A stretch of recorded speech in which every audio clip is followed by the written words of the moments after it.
हरियाणा विधानसभा में कई मुद्दों पर हंगामा जारी। किसानों के मुआवजे पर सदन में गहमा गहमी। विपक्षी विधायक बोले मुआवजा नहीं मिला। सीएम बोले किसानों के खाते में 100% राशि डाली।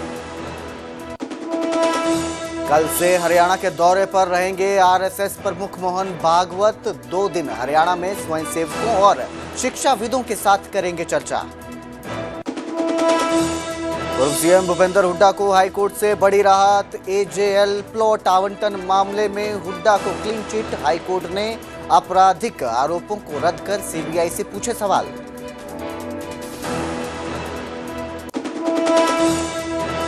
मासूम शर्मा पर सीएम सैनी के ओएसडी गजेंद्र फोगाट का बड़ा बयान। बोले ये अहंकार है या संस्कार पता नहीं, सरपंचों से ऐसे बात नहीं करनी चाहिए थी। दुनिया मोहब्बत के बदले मोहब्बत नहीं देती। पानीपत रिफाइनरी में नहीं थम रहा बवाल। कर्मचारियों ने फिर किया प्रदर्शन। कई जिलों की पुलिस हालात संभालने में जुटी। दूसरे जिलों के 5 डीएसपी लगाए गए।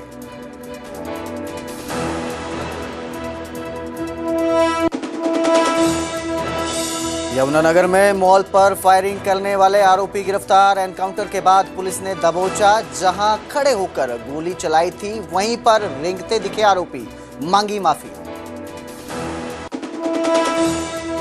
नूह में बोर्ड परीक्षाओं को लेकर सुरक्षा कड़ी। फर्जी परीक्षार्थी बनकर बैठे 2 आरोपी पुलिस ने पकड़े। दूसरे की जगह दे रहे थे अंग्रेजी का पेपर।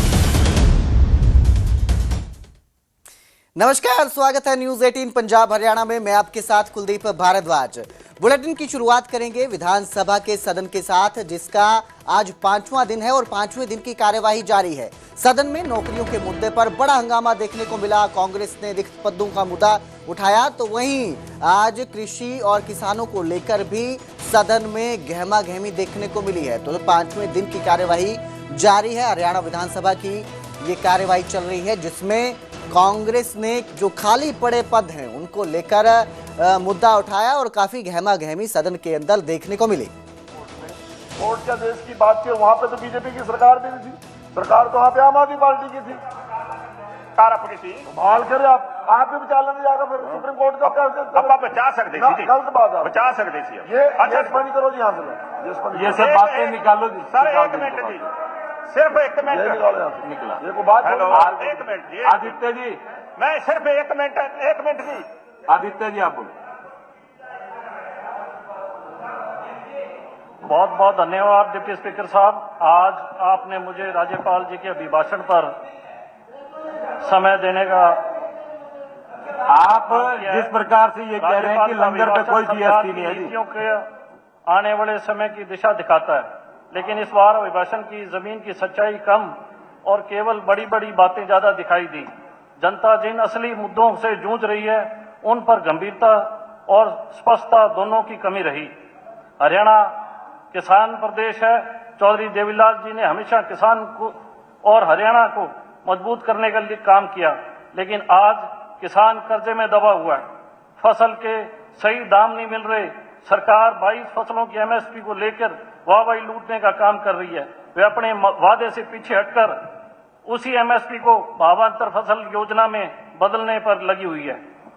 सरकार, बहुत हैरानगी की बात है कि 2023 से 2025 तक बीमा कंपनियों द्वारा किसानों से लगभग 2875 करोड़ रुपए प्रीमियम लिए गए, लेकिन फसल खराबे के नाम पर 800 करोड़ किसानों को वापस दिए गए। इसका मतलब 2000 करोड़ रुपया बीमा कंपनियों के पास किसानों का जो क्लेम था उसका मुनाफा बीमा कंपनियां खा गई।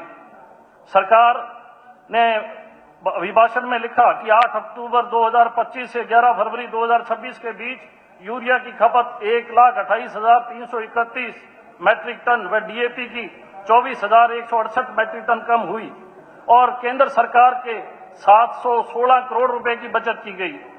आज किसान लाइनों में लगा हुआ था डीएपी के लिए, यूरिया के लिए, और किसान की मदद करने की बजाय सरकार ने 716 करोड़ रुपए यूरिया और डीएपी बचाने का काम किया। इस बात की वाहवाही सरकार लूटने का काम कर रही है।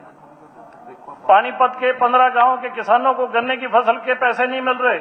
उनकी उत्तर प्रदेश उत्तराखंड की मिलों में उनका बकाया पड़ा है। 3 से 5 वर्ष लगभग हो चुके हैं, किसान भटक रहे हैं, दर की ठोकरें खा रहे हैं, लेकिन सरकार अपने क्षेत्र के किसानों के लिए गंभीर नहीं है। उत्तर प्रदेश में भी बीजेपी की सरकार, उत्तराखंड में भी बीजेपी की सरकार, जगह जगह तुम डबल इंजन ट्रिपल इंजन की बात करते हो तो किसानों की यहाँ सुनवाई नहीं होगी।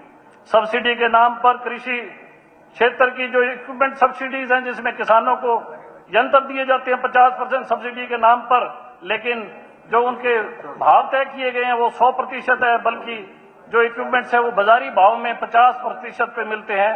किसानों के साथ यहाँ पे भी 50% का धोखा किया गया, ज्यादा पैसे।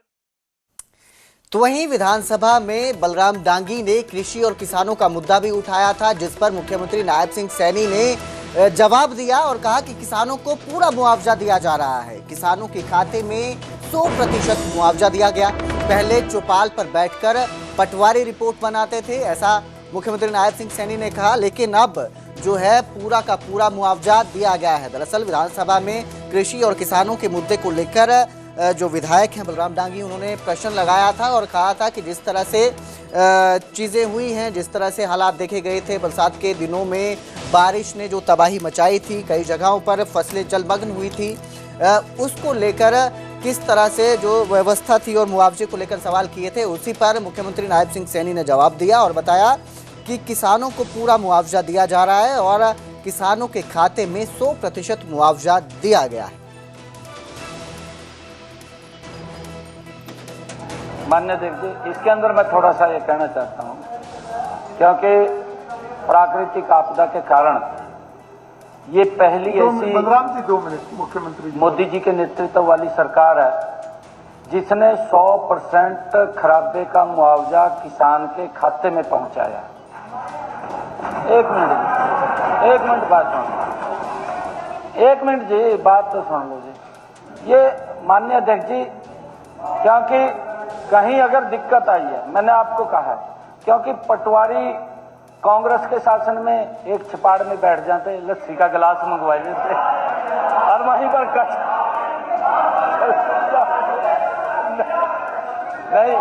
नहीं यही हालत थे। माननीय अध्यक्ष जी, हमने कार्रवाई की है पटवारियों पे, हमने पटवारियों पे कार्रवाई की है। और मैं आपके क्षेत्र का भी बता रहा हूँ, 6.5 करोड़ रुपया आपके हल्के के अंदर किसान के खराबे का भेजने का काम किया। ठीक है माननीय अध्यक्ष जी, कुंतला जी, माननीय अध्यक्ष जी, इतना सिस्टम, मुख्यमंत्री जी के पास इतना सिस्टम, मैं कोई आपकी बुराई नहीं कर रहा, नहीं मैं बुराई नहीं कर रहा आपके समय में सिस्टम ऐसा था, मैं बुराई नहीं कर रहा, सिस्टम ऐसा था। चलिए आप उसके बाद में दूंगा समय आपको। ऐसा सिस्टम था, पटवारी गांव में जाया करा था, चपाल पर बैठ जाता, किसान ने कह देता कहा लस्सी लो, लस्सी पी का आ जाता, जौन लस्सी दे देता, कचड़ा देता, बाकी देखते रहते थे। ये इनके समय में था। परंतु आज मैं आपको बता रहा हूं, हमने कार्रवाई की है। हमने कहा है कि पटवारी की जिम्मेवारी है कि अगर किसी किसान का फसल का खराबा हुआ है तो उसका 100% लिख करके हमें देगा। हमने उसके लेयर भी बनाए हैं माननीय अध्यक्ष जी। अगर 25% है, 50% है या 75 या 100% है, अगर 25% है तो कुछ नहीं मिलता, अगर 50% है तो 20% मिलेगा, 100% है तो 100% मिलेगा, और उसका देने का काम कर रहे हैं। अभी भी हमने इसके बारे में कहा है कि अगर किसी की गलती है वो गलती को अपनी भुगतेगा, उसके खिलाफ कार्रवाई होगी, और जो किसान हमारा बचा है उस तक पहुंचाने का हम काम करेंगे अगर कोई छूटा है। और उधर इस सब के बीच पूर्व मुख्यमंत्री भूपेंद्र सिंह हुड्डा को हाईकोर्ट से बड़ी राहत मिली है। 2 दशक पुराने एजेएल प्लॉट आवंटन मामले में भूपेंद्र सिंह हुड्डा को पंजाब हरियाणा हाईकोर्ट ने क्लीन चिट दे दी है। कोर्ट ने मामले में भूपेंद्र हुड्डा पर लगे आपराधिक आरोपों को रद्द कर दिया है, साथ ही सीबीआई की ओर से लगाए गए आरोपों को भी खारिज कर दिया है। वहीं कोर्ट ने जांच एजेंसी की भूमिका पर भी सवाल उठाए और पूछा कि सीबीआई ने सिर्फ भूपेंद्र सिंह हुड्डा को ही आरोपी क्यों बनाया।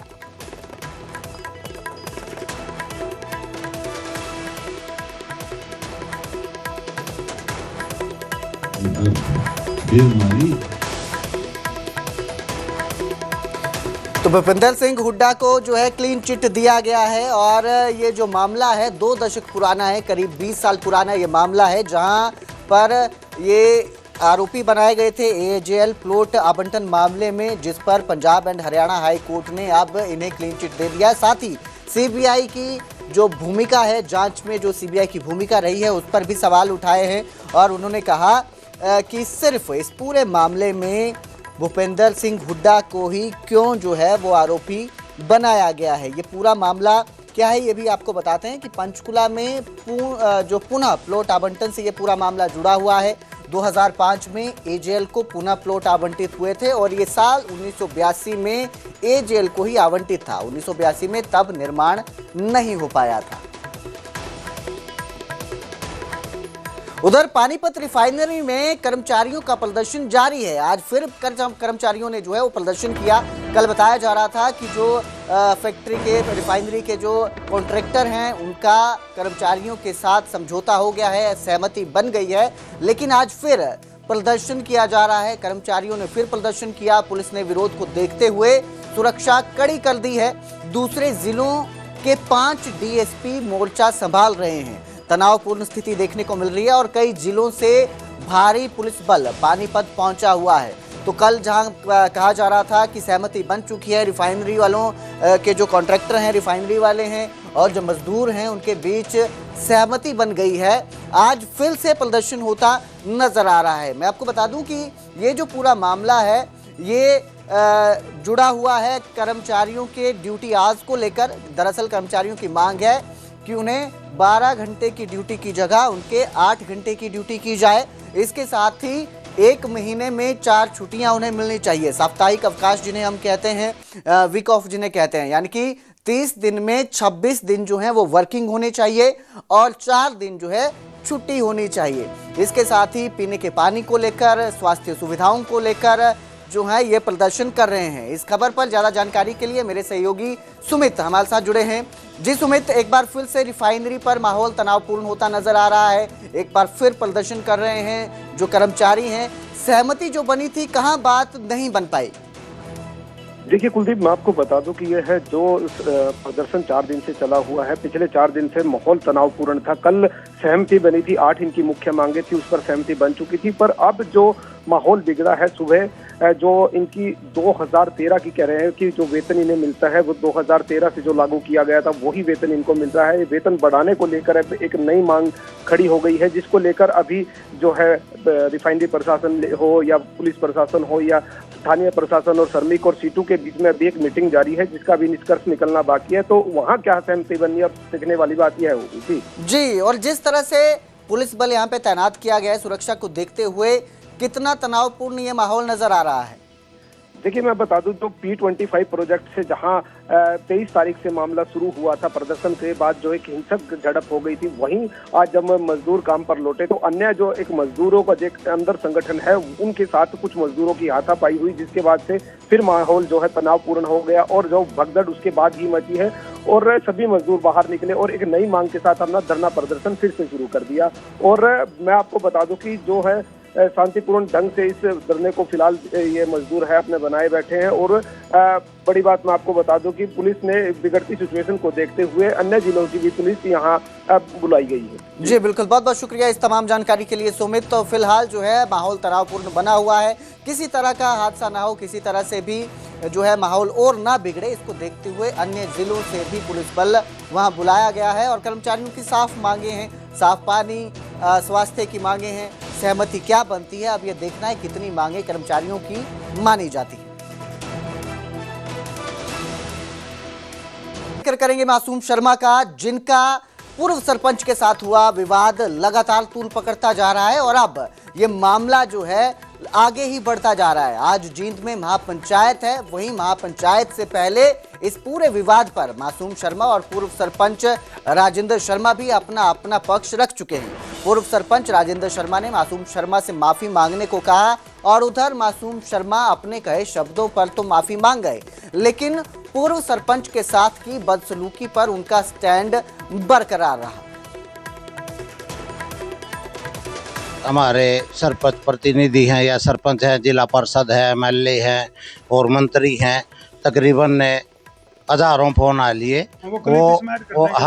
वो जो भी क्लिप नहीं ऐड करनी भाई साहब, मासूम और मैं आपस में कुंची भर के बात करांगे, उसमें क्लिप ऐड नहीं करनी।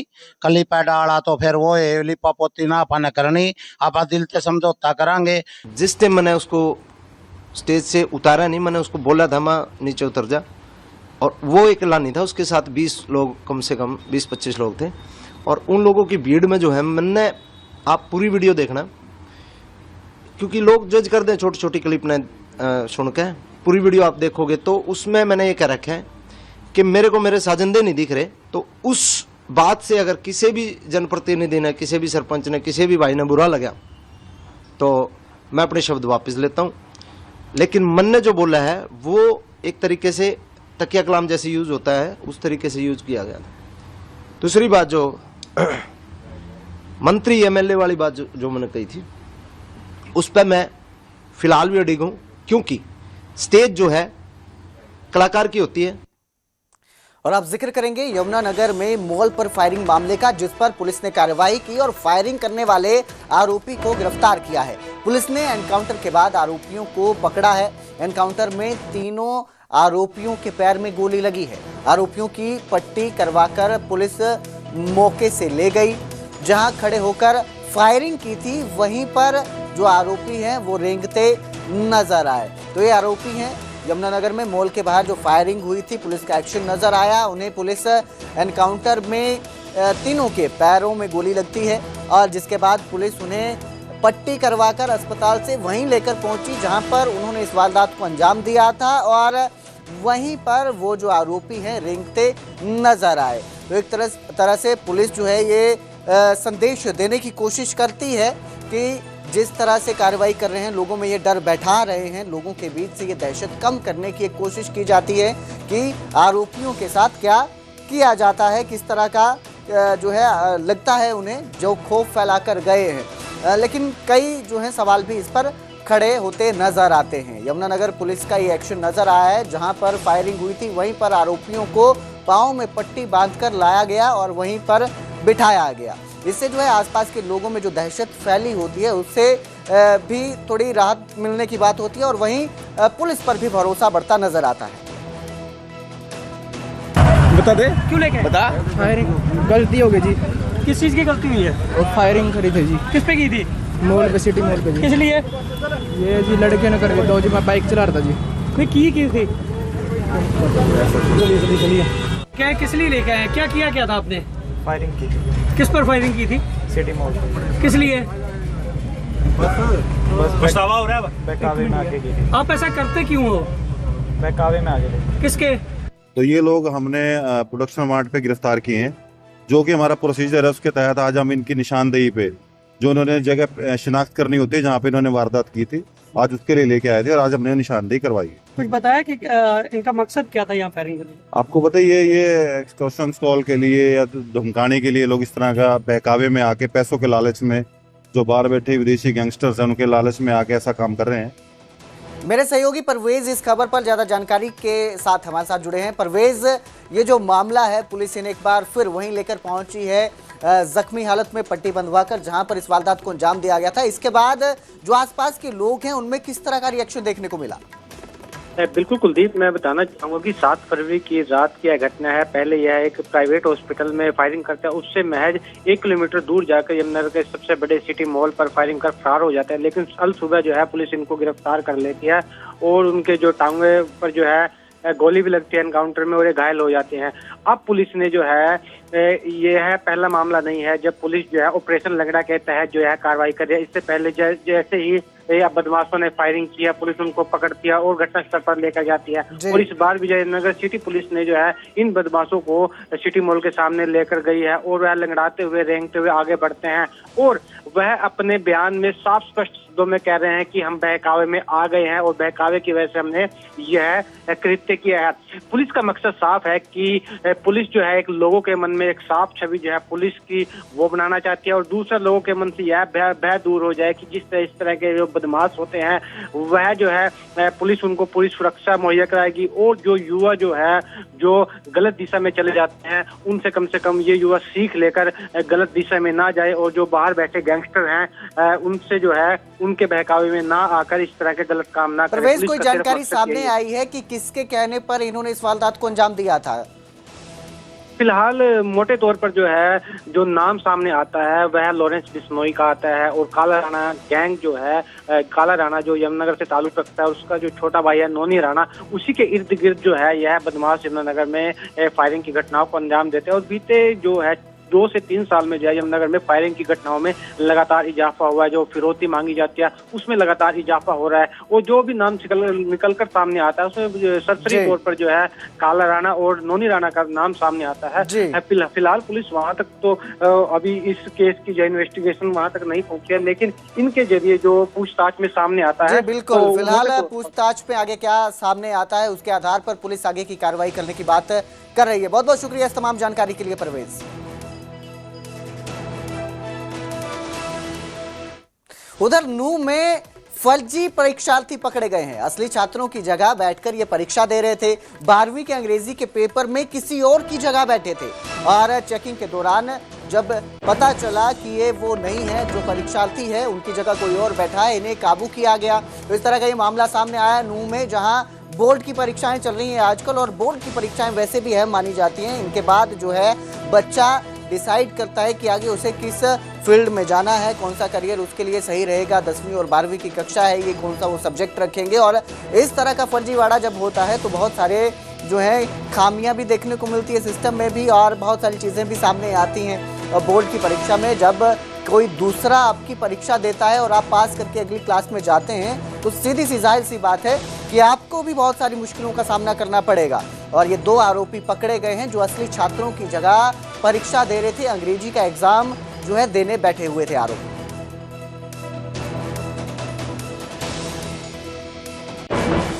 दो नकली परीक्षार्थी बन के सेंटर में आए थे और किसी और का पेपर दे रहे थे। इसमें पुलिस ने बहुत जल्दी एक्शन लिया।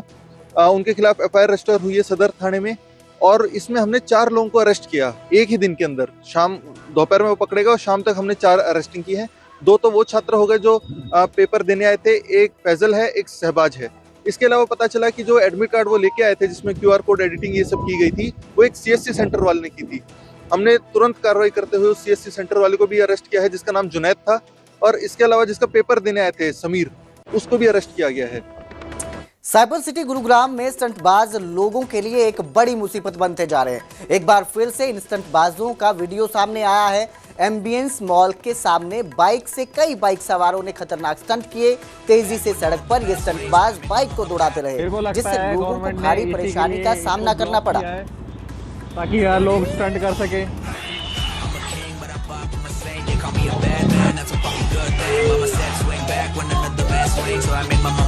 मेरे को लगता है गवर्नमेंट ने इसी के लिए।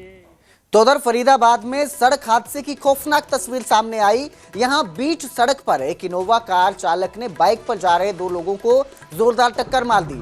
टक्कर लगते ही बाइक के परखच्चे उड़ गए और बाइक सवार धड़ाम से सड़क पर जा गिरे। इससे बाइक सवार एक युवक की मौत हो गई और एक युवक गंभीर रूप से घायल हो गया। तो एक शख्स की इस हादसे में जान चली गई है। वहीं हादसा इतना खतरनाक था कि जिस गाड़ी के कैमरे में ये हादसा रिकॉर्ड हुआ है, उस गाड़ी में बैठी महिला की भी चीखें निकल गई। बाप रे। तो वहीं कल से हरियाणा के दौरे पर आरएसएस के प्रमुख रहेंगे। 2 दिन हरियाणा में मोहन भागवत रहेंगे और अंबाला में स्वयं सेवकों के साथ कार्यक्रम में शिरकत करेंगे। कुरुक्षेत्र में शिक्षाविदों के साथ विचार विमर्श भी करेंगे। तो 2 दिन का ये दौरा है। आरएसएस के जो प्रमुख हैं मोहन भागवत, उनका ये दौरा है जिसमें वो अंबाला में स्वयं सेवकों के साथ कार्यक्रम में शामिल होंगे और कुरुक्षेत्र में शिक्षाविदों के साथ विचार विमर्श भी करेंगे।